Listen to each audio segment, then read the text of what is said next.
Alright, good morning YouTube. In my last video you watched the casing preparation for these 40 cals.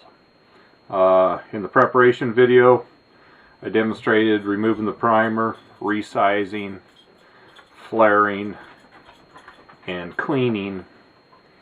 This video we're going to put them together and actually make rounds out of them.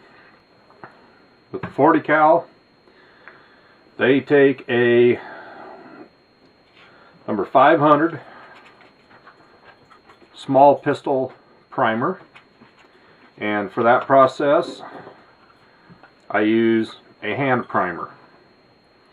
I'll show you how that works. These hand primers are real nice, real easy. You simply take your primers, turn the tray upside down, and you will notice that every box of primers you get, there are always a couple of them that are the opposite direction. To fix that, you just merely shake the tray, because the tray is ribbed, and it will actually turn your primers over eventually. And see, now they're all the right direction. Then you just merely put your lid on,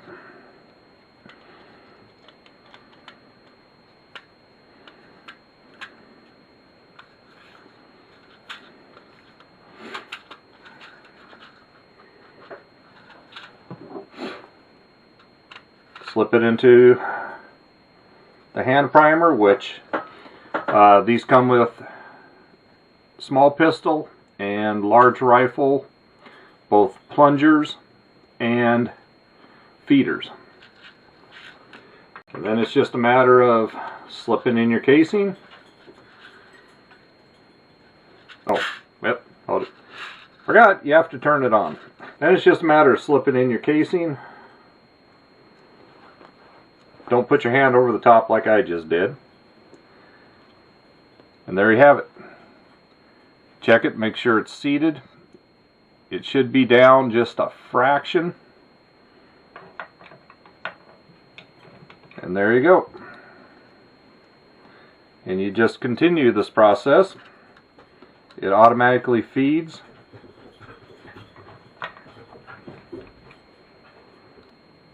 And if you think, by chance, say you didn't think you seated one quite all the ways, what you can do, slip this back, check to make sure that you have no primer in there, and be gentle, but you can double check your seat, or make sure it's in all the ways.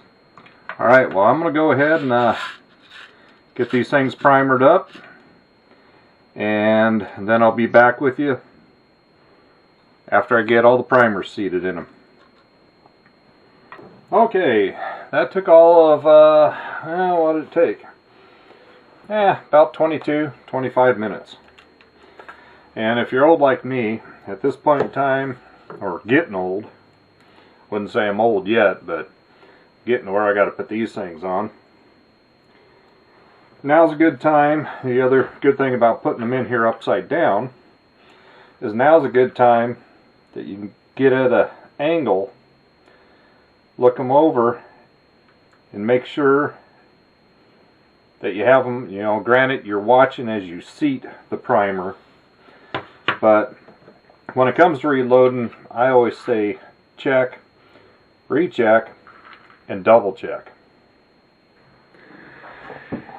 So I am ready to start charging rounds, and what I generally do is they say you're supposed to check like every 10 rounds. What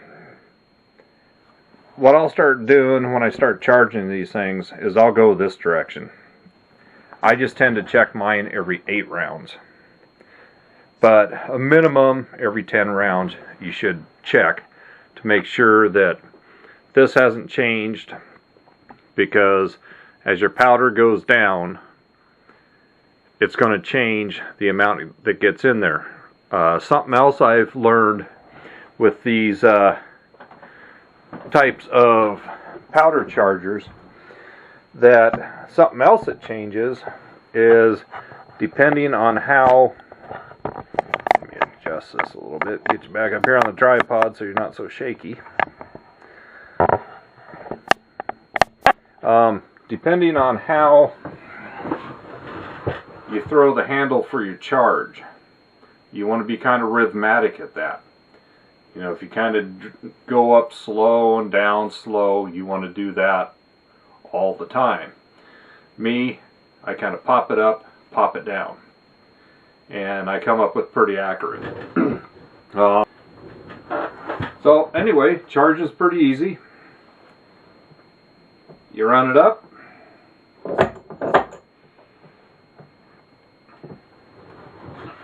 and that is a fully charged round.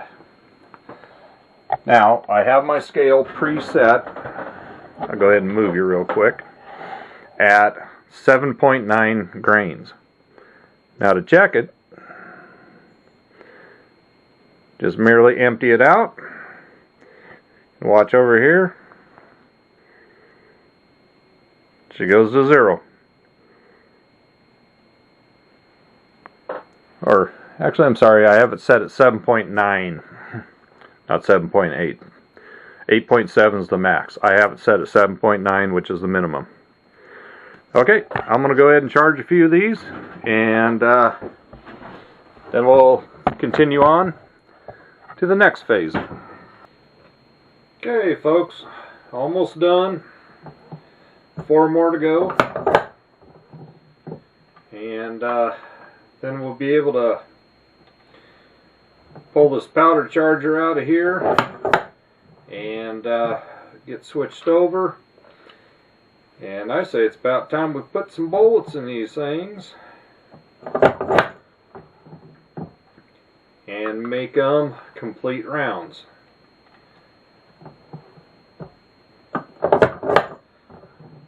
Okay, last round, double checker on the scale there.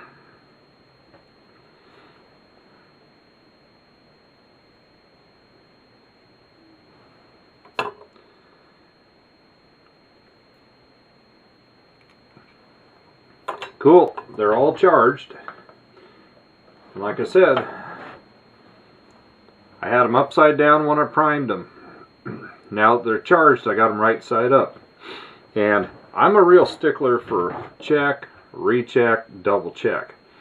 At this point in time, you can look down in them and, well, I don't think you guys will be able to tell. Maybe if I get the light right. But you can look down in them and you can see the powder in there. Now this is where I do another check and make sure they all look about the same, and actually make sure they all have powder in them. But if you follow my little process, that shouldn't be an issue. But you do want to double check for double charging. Before I brought you folks back, I did do a little adjusting. I never have to adjust this locking nut. I just thread them in, give a little twist with a crescent wrench, and it's seated. I did do a little adjusting with this, but ended up going back to the original mark that I had for 165 grain. Because basically, I don't know what, the bag of stuff.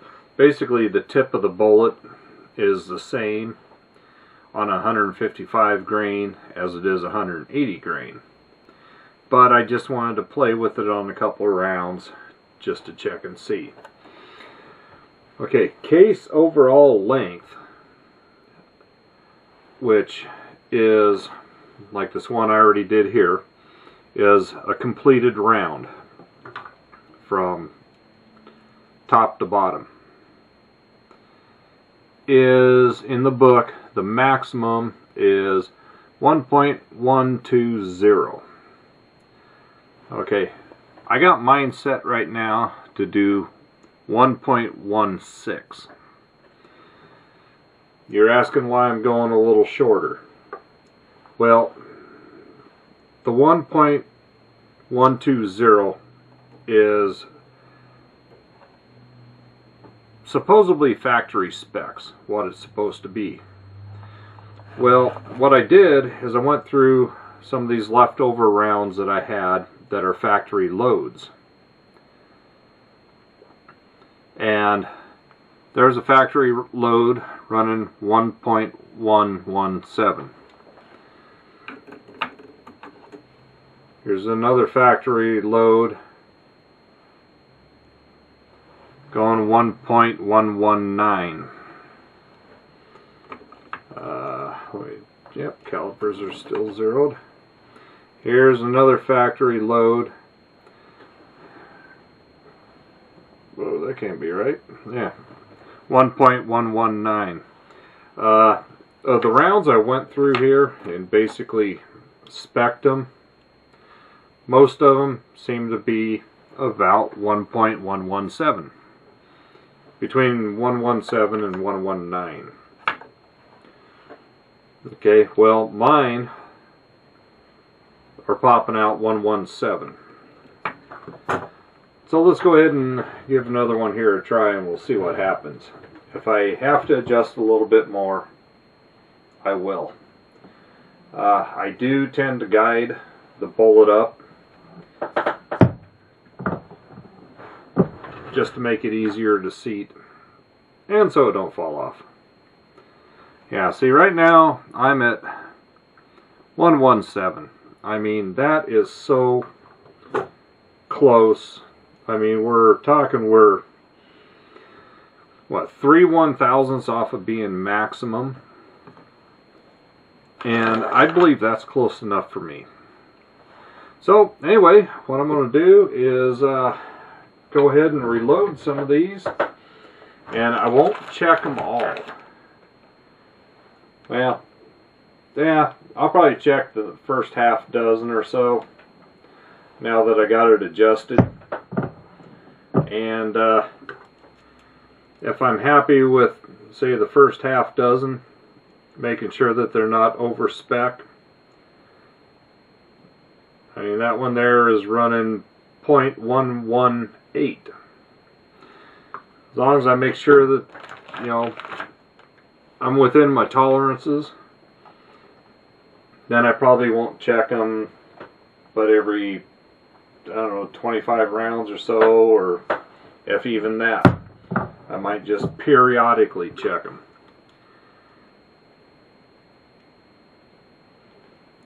And then see that one there, that's back at 0.117. So I believe I'm pretty happy with my settings. I have everything tightened down. So I'm going to go ahead and get these things reloaded. And that is the end of my little basic reloading. All said and done, the casings took the longest. Probably had a good 3 hours in on prepping the 129 casings. Charging 129 primers took roughly 22-23 minutes. Charging the powder, you know, and this is once everything's set up and assembled, because I do both pistol and rifle.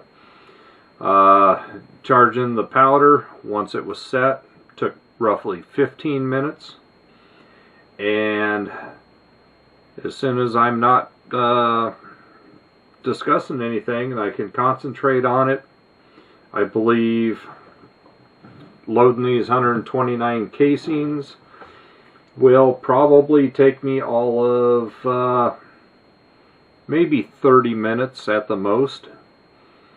So it's not a really fast process going with this type of setup, but I do enjoy doing it. So if you got any questions, feel free to leave it down there in the comment section. If I can answer it, I will. If not, maybe I can think of somebody I subscribe to or somebody I've watched that might be able to fill you in more in depth. anyway, thanks for watching, and I will be doing another series probably here in a week or so of the 30-06.